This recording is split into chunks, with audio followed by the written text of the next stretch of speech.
What happened in Episode 1 of House of the Dragon Season 2, and how does it compare to what's in the books? Let's break it down in nerdy detail. Hi everyone, this is Robert. Welcome to In Deep Geek. I'm covering House of the Dragon in full on this channel, and also in my live streams over on IDG Live. Welcome. And this is your rather obvious spoiler warning for this episode, and for the events in Fire and Blood more broadly. We start in the north. At the end of last season, Jace was sent by Team Black to get the support of House Arryn of the Vale, which he does at the price of a dragon to defend it. We'll see more of them later in the season, and the Starks. So here we see him with Lord Cregan Stark. Lore-wise, there are quite a few new things here, or clarifications or tweaks to what happened in the books. The Winterfell lottery to man the wall when winter starts isn't in the books. The wall wasn't where Torrhen Stark bent the knee to Aegon the Conqueror, or where Jace met Cregan, and it was just Alicent's dragon that refused to fly over the wall, not Jaehaerys's, because he wasn't there. These are intentional but small changes, and my best guess here is that they are trying to emphasise in the TV show the link between the Starks' vigilance in the north and Aegon's prophecy handed down from Targaryen ruler to Targaryen ruler. But for now, the key thing is that Cregan agrees to provide Team Black with 2,000 troops for their war effort. In the books, there was also a marriage pact attached to this offer, Cregan's son to Jace's future daughter, known as the Pact of Ice and Fire, but perhaps we'll come back to that later in the season, because news of Jace's brother Luke's death at the end of last season comes quickly. Jace hurries back to Dragonstone for the funeral. And the main focus of this episode is how people react to the death of Lucerys, which basically made war inevitable. It seems that Rhaenyra has recused herself from war planning for the moment to find his body, or that of Arrax his dragon, which is entirely understandable, but has led to a delay in Team Black's response. Daemon in particular is itching to do something, get a foothold on the mainland at Harrenhal, fly with Rhaenys to attack Aemond on Vhagar, something. Judging from the trailers, this frustration with her leadership style will be a theme this season. But as much as he wants to be in charge, indeed he tries to order around Rhaenys as if he were in charge, everyone is waiting until Rhaenyra is back. In the meantime, House Velaryon's blockade of the Gullet, that's the stretch of water around Dragonstone and Driftmark that controls shipping into and out of King's Landing, is starting to see results. This blockade isn't just a throwaway plotline, its impact on King's Landing will only increase over time, and now it has led to the capture of Messalina. The spy chief and Daemon's former lover was seemingly on the run from King's Landing after Larys Strong burned her home and base of operations last season, which obviously sets her against Team Green, but Daemon isn't exactly happy with her either. She's been selling information to Otto for years and returned Aegon to him. At this point, Rhaenyra returns, having found Arrax and what looks like Luke's cloak. After the funeral, she seemingly still doesn't engage with the war as a whole, but demands vengeance against Aemond, and just him. Daemon suddenly has a thing to do, and gets information from Messalina about how to get into the Red Keep to kill Aemond, in exchange for her freedom. I'm sure it won't be the last we see of her. Let's now go to King's Landing and Team Green, who have installed scorpions on the walls in expectation of a dragon attack, but are seemingly not in agreement about which next steps to take. Alicent has sent a letter of apology to Rhaenyra for Lucerys' death, and is seemingly getting quite remorseful, lighting a candle in his memory. Meanwhile, Otto is rueing the lost opportunities from swift action immediately after Viserys died, and is now pursuing the long-term approach of writing far and wide to secure alliances. Criston Cole and Aemond are hatching more aggressive plans to push on into the Riverlands and getting frustrated that they don't have the authority to go through with them. And new King Aegon seems to be sympathetic to a more proactive approach, but is also rather enjoying being king, drinking with his buddies while sat on the Iron Throne, bullying Tywin Lannister, debating what monarch he should have, and so on. On that last point, no, Aegon the Magnanimous would not be a good name for him, although it does show a bit more nuance to his character here than comes across in Fire and Blood, an awareness of the importance of caring for the small folk, for example, or at least appearing to care for the small folk.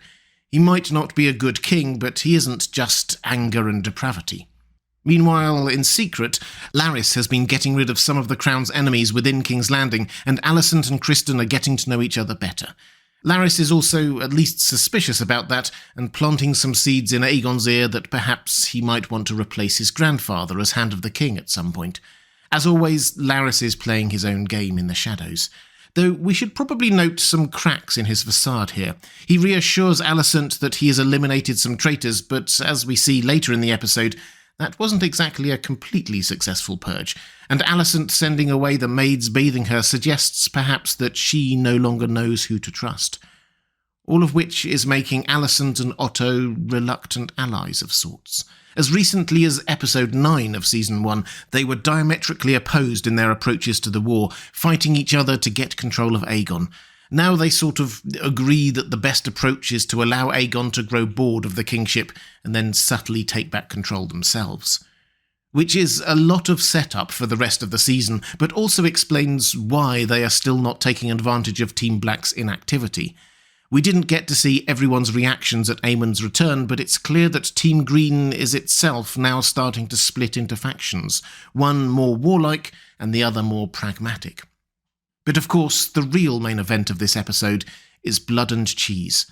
And we should start with a quick note here for show-only people, because those two brutal characters we see breaking into the Red Keep have been known for a while in the A Song of Ice and Fire fandom as Blood and Cheese. This is how they are introduced in Fire and Blood.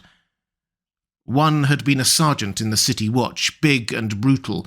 He had lost his gold cloak for beating a whore to death whilst in a drunken rage. The other was a rat catcher in the Red Keep. Their true names are lost to history. They are remembered, would that they were not, as Blood and Cheese. The show sticks with this anonymity and doesn't give them names, so for now we'll also stick to Blood and Cheese. Daemon sneaks into King's Landing and first finds Blood, who has no love of the Hightowers, we're told, and presumably has a certain loyalty to Daemon from when he was in charge of the Gold Cloaks. Cheese has gambling debts and is easily bribed, but what is worth noting before we get into the detail of what happened is that we don't hear their exact instructions. This is a directorial tool that was used a couple of times in Season 1 with Daemon, leaving us slightly uncertain how guilty we should view Daemon. Here, he clearly ordered and paid for the assassination of Aemon specifically, so he's obviously responsible for that, but Blood asks him to his face, "What if we can't find him?" We don't hear Daemon's response. The implication is that, as Blood later talks about being told it was a son for a son, that Daemon must have told them that if they couldn't get at Aemon, they should kill another son of Team Green, but we didn't hear Daemon say it. Incidentally, it's also vague in Fire and Blood, with speculation that the true target might have been Aegon or someone else. What is noticeable, though, is that this isn't a carefully thought-through plan, to say the least. Neither Daemon nor Blood checks in advance to see if Cheese even knows the layout of the royal quarters, so they don't know whose room is whose. They wander blithely through the throne room while Aegon is there, and basically kill the first Targaryen son that they think they can get away with killing. We know that Aemond was chatting away with Criston, then Otto that night, but the two assassins seem to give up their search for him actually quite quickly. The actual murder is brutal and horrific, though slightly less psychologically disturbing than in the book, where they make Helaena choose between her two sons, Maelor and Jaehaerys, then kill the one that she decides to spare, Jaehaerys the heir, after telling Maelor that his mother wants him dead. I have a video coming out tomorrow breaking Blood and Cheese down completely in the books, so keep an eye out for that. Clearly, House of the Dragon have decided to omit Maelor, the youngest child, so as not to confuse general audiences with yet another Targaryen to remember. It would be a shame if he isn't in the show at all, though, as he has a role in another important incident later, but I guess we'll see. Here, one of the maids saw Blood as he was sneaking around, and he told her he was a rat catcher, so expect Aegon's vengeance against rat catchers soon. What else is worth noting in this episode? Two other new characters are low-key introduced who will definitely become more important as the show goes on. First, there was Alyn of Hull, who was leading on repairing Corlys Velaryon's ship. Note the slightly awkward conversation the two have. Fire and Blood leaves his and his brother Adam's parentage a slightly uncertain thing, but most readers assume that they must be Corlys's secret bastard sons. And we also get to see Hugh Hammer. In the book, he is introduced as a blacksmith's bastard, a towering man. and first appears on Dragonstone, not in King's Landing.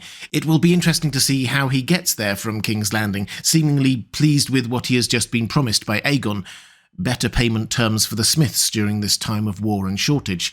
Perhaps the naval blockade will bite deeper and Aegon won't be able to deliver what he promises, and Hugh goes elsewhere. We'll see. Oh, and I should have also said about the new title sequence. Season 1 had blood running in rivulets through a model of old Valyria, showing the Targaryen family tree. Now we have a tapestry being created before our eyes. Ryan Condal, the showrunner, describes it this way. The idea was, if the first season was about ancestry and bloodlines, season 2 is now about being part of this living history, this period that becomes very seismic, both in this time and then for all the decades to come. This is such a famous time in history that even characters in the A Song of Ice and Fire books are thinking back to the Dance of the Dragons, which is the most brutal and bloody civil war fought in this time. So we have images of Targaryen history like the Doom of Valyria, Aegon's conquest, Maegor the Cruel, Jaehaerys and Alicent, and so on, and bringing it up to the current story, the Green and Black Councils and Aegon II on the throne. I wonder if they will add more to it as the story unfolds. So what does all this mean for episode 2 and beyond? First up, we will have Team Green very angry. Aegon was rather enjoying being king, but now his eldest son and heir has been brutally murdered in his own castle. Expect calls for bloody revenge and pressure increased on Otto for his rather ponderous approach to managing the war effort. And spare a thought for Helena, who perhaps even foresaw some of what happened. Remember her saying that she was scared of the rats, and will now be traumatised by what happened. For Team Black, all eyes will now be on Rhaenyra. Daemon has given her revenge for the death of Lucerys, but not the revenge she asked for. Will we see a few more cracks in that marriage? And will they now start prosecuting a more attack-minded war, knowing that Team Green will now want revenge of their own? I am covering House of the Dragon Season 2 in nerdy detail here on In Deep Geek, with episode breakdowns, lore deep dives, and on IDG Live, my other channel, live streams to answer all your questions. There are links to all those things on your screen now. That's all for this time. Thanks for watching. I'll see you again soon.